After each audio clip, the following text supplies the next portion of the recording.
Hello, good morning to one and all present in this lecture. I, Captain Dr. Vinod Kumar Berwa, Associate Professor of English and Associate NCC Officer, SRP Government College, Pandigi. प्रिय विद्यार्थी, today I am going to take my lecture on Toru Dutt's poem Casuarina Tree, which is in BA Part first year English Literature first paper. Toru Dutt.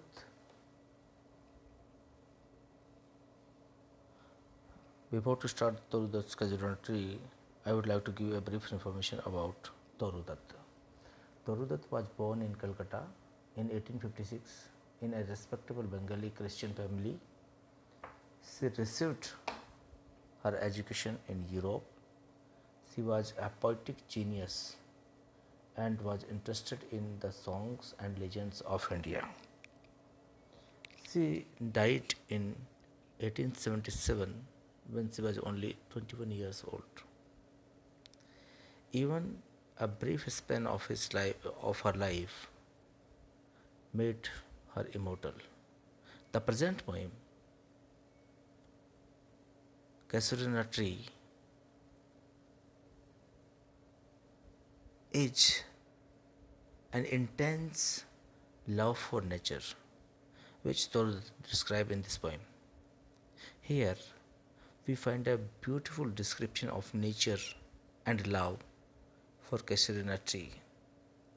This tree reminds her old friend and their company. The central idea of this poem is that the poetess Toru Dutt described beautifully a tall Casuarina tree. It has become very dear to her because she passed her family, or to say, she passed her early childhood with her family, with her playmates under the shadow of this tree. She appreciates the various sights and sounds of the nature. She feels that the tree also shares with the poetess. The sense of grief, of the loss of her dear old ones. Thus, by making the tree responsive, she has made the poem intensely human.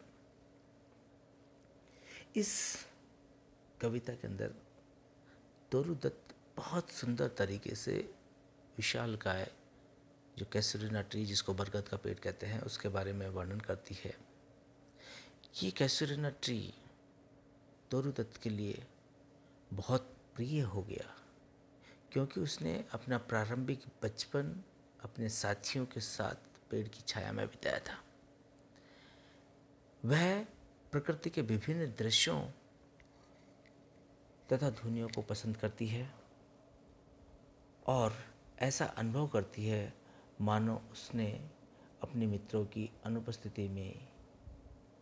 अनुपस्थिति के दुख में हिस्सा बांटा हो। इस प्रकार हम कह सकते हैं कि वृक्ष को प्रत्युत्तर देने वाला बनाकर, यानी कि एक रिप्रेजेंटेटिव के रूप में उसने बहुत ही मानवीय और संवेदनशील इसको बनाया है या प्रयास किया है। Look at in this slide. This one is the Casuarina tree and this is the creeper. The tree trunk is very rugged trunk and it looks as if it is the big one.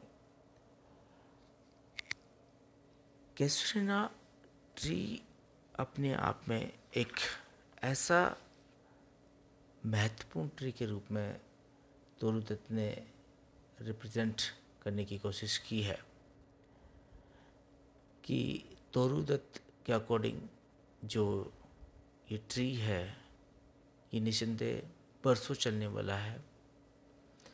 इनका जो ये collection है कैसरीना tree poem, ये एक collection of her poems जिसमें ancient ballets and legends of Hindustan which was published in 1882, one of the most famous poems है, जिसमें speakers के होम के रूप में इस ट्री को एसोसिएटेड किया गया है। इसको स्पीकर यानी कि तोरू दत्त का घर के रूप में, जैसा मैंने कहा कि एसोसिएट किया है।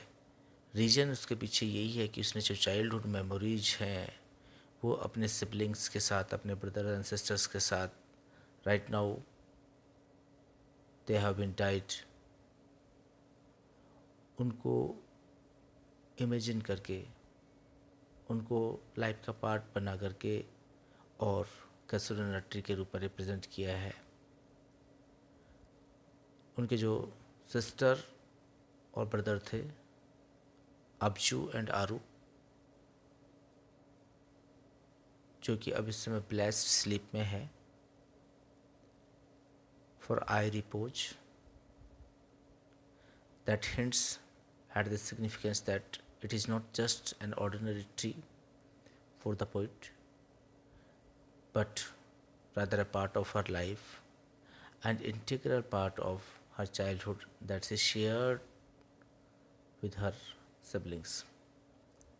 The opening of this poem describes the grandeur of the कैसरीना tree, उसकी भव्यता को दर्शाता है कैसरीना ट्री को।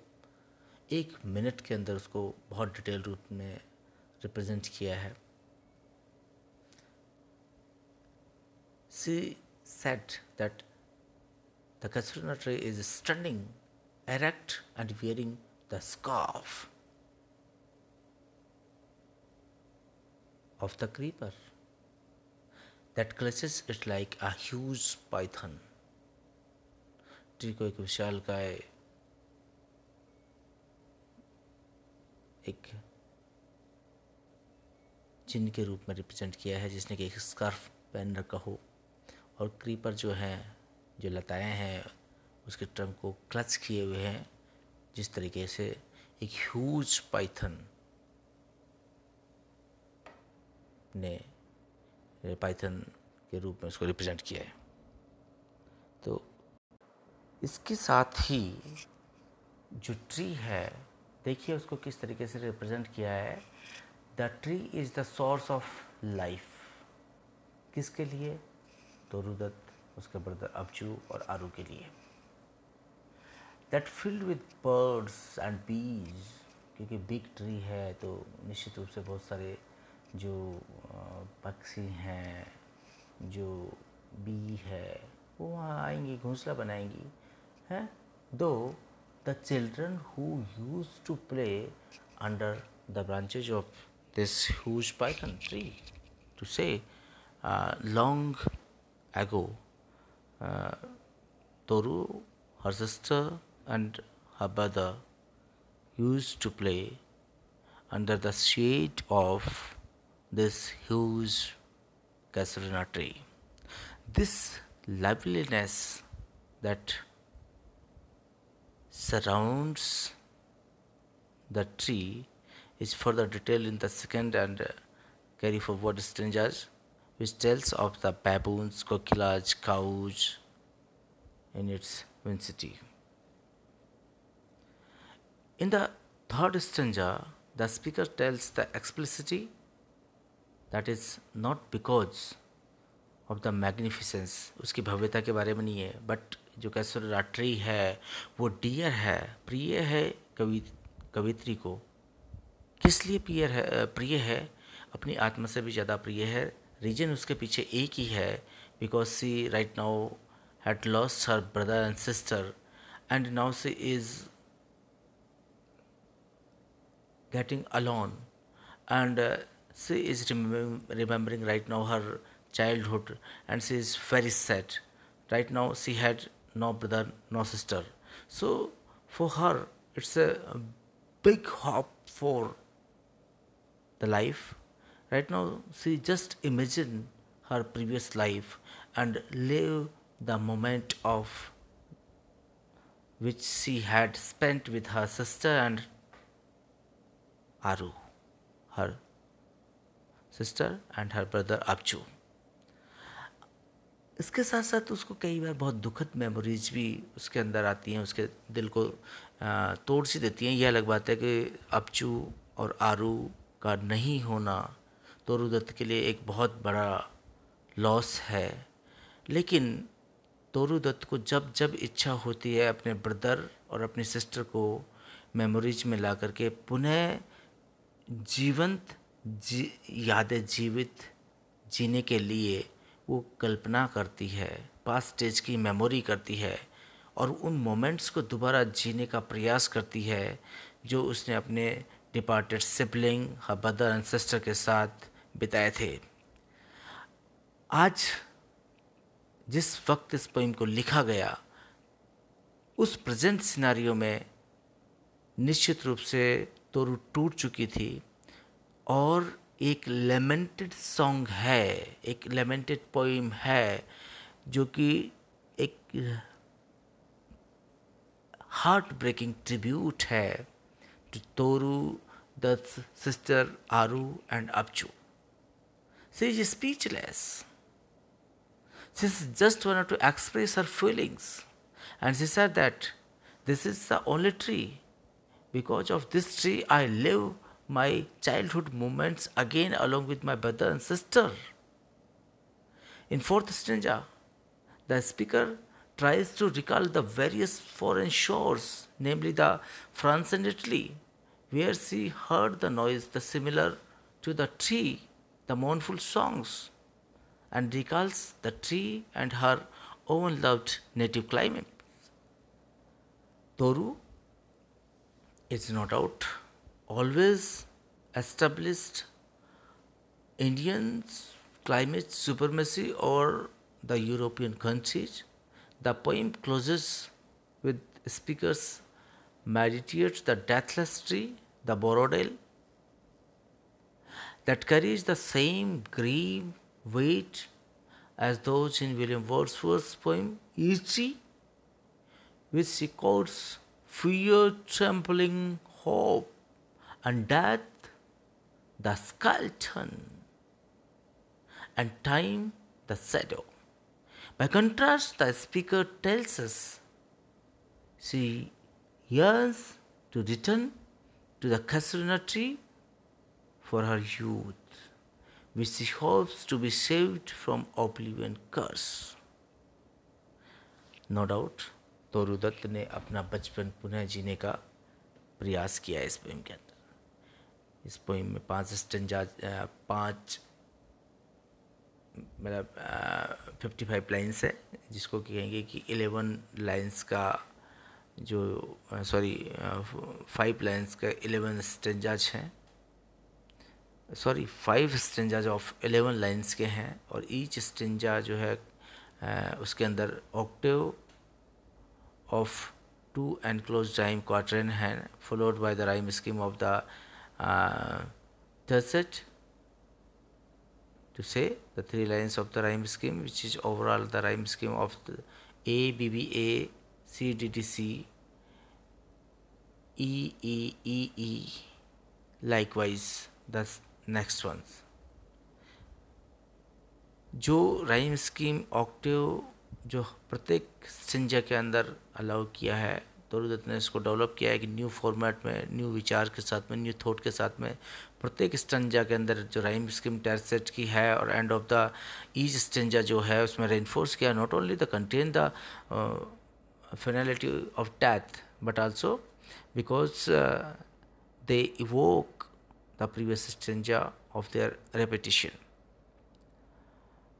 It is a wonderful recreation of the emotional state presented by Toru Dutt. the nature world is not limited. However, the Casuarina tree, for example, the birds, bees singing their own one sweet songs from the tree branches provides a solace to the poetess. और जो night के समय man human being repose करते हैं, सपने लेते हैं, we suggest that the poet lies sleepless at the night, रातों को नींद नहीं आती है, और वो should only by the rhyme to say the rhythms of the natural fall, the grey baboon जो सेकंड स्टेंजा के अंदर दिखाया गया है, जो कि एक स्टेचू लाइक के रूप में बंदर जो है सर्दियों के अंदर बैठा हुआ है on the top of the tree, watching the sunrise, waiting for the first sun ray, also reinforces the idea, suggests that the poet has, or the poet too has watched the solitude as the sun rises behind the Casuarina tree. And जो one two another in the third stanza के अंदर same चीज़ देखने को मिलती है। थोड़ा सा आगे बढ़ते हैं।